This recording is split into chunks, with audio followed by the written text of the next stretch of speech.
दोस्तों, मंज़ूर खोसो हाज़िर आहे। सिंध में हिन वक़्तु सूरत हाल एॾी ख़राबु आहे जो उन जो जेको क़िसो बयानु कजे त उहो उन में ॾींहुं राति लॻी वेंदा। सो असां थोरनि लफ़्ज़नि में ही ॻाल्हि कंदासीं त सिंध ते हींअर मुख़्तलिफ़ क़िस्म जूं जी मेरी नज़र रखी थी वञे, जंहिंखे अंग्रेज़ी में चवंदा आहियूं एविल आइज़ ओवर सिंध। हाणे मेरी नज़र ही आहे त सिंध खे तबाह करण लाइ हिकु त वफ़ाक़ संदरो वधियो बीठो आहे त सिंध जो पाणी बंदि कयूं ऐं अफ़रा तफ़री पैदा कयूं। जेकॾहिं सिंध खे तबाह करण लाइ जेकॾहिं माण्हू सिंधी माण्हू को गोड़ कनि, को रुकावट बणिजनि त पोइ उन में छा थो थिए त पोइ डॉक्टर शाहनवाज़ कुंभर जहिड़ा वाक़िया कराइजनि। हाणे वाक़ियो थी वियो, सिंधी माण्हुनि जो जेको हींअर जेको रुझान आहे, जेको लाड़ो आहे, जेका डाइवर्जन आहे, उहा वरी डॉक्टर शाहनवाज़ ॾांहुं थी वई आहे। सिंध जी जेका तबाही थिए पई उहा बि जारी आहे ऐं सिंधी माण्हुनि जो ध्यानु जेको उन खे रेज़िस्ट करणु हो, जेको रोकणु हो, उन बजाए हाणे असां डॉक्टर शाहनवाज़ वारे मसइले ते असां गॾु थियूं था, रोऊं था, पिटूं था, जनाज़ा नमाज़ पढ़ूं था, ग़ाइबाना जनाज़ा नमाज़ पढ़ूं था ऐं ताज़ियतूं कयूं था हिक ॿिए सां। हाणे असांजो ध्यानु होॾां कोन्हे को।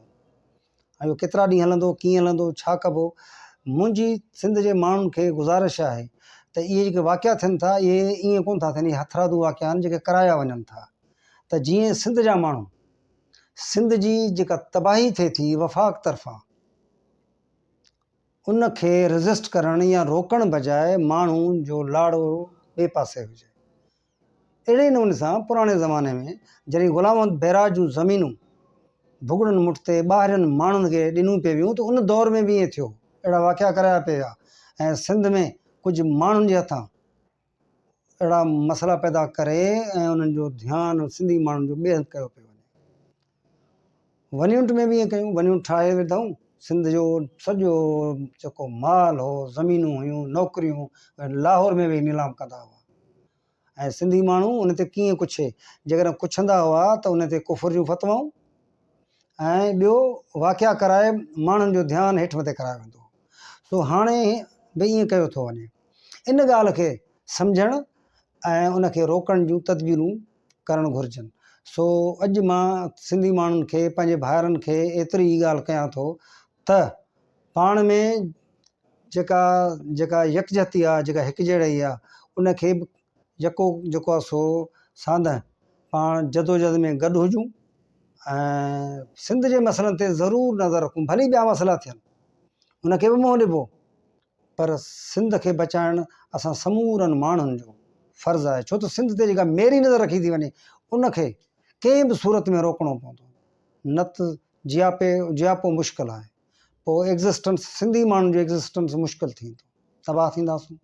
छो त असां वटि घणे मां घणे वफ़ाक़ ऐं वफ़ाक़ी इदारा उहे सिंध खे तबाह करणु चाहिनि था। जीअं कश्मीर में धाड़ियल पैदा करे, उते हाणे साईं सिंधी माण्हुनि खे मजबूर कयो थो वञे त असां मुतालबो कयूं त बाबा हाणे पुलिस नाकाम वई आहे, हाणे तव्हां ॿियनि इदारनि सगारनि माण्हुनि खे चओ त हिते अची वेहनि, हिते वेहनि माना छावणी ठाहिनि, उते वेहनि माना उते कब्ज़ो कनि।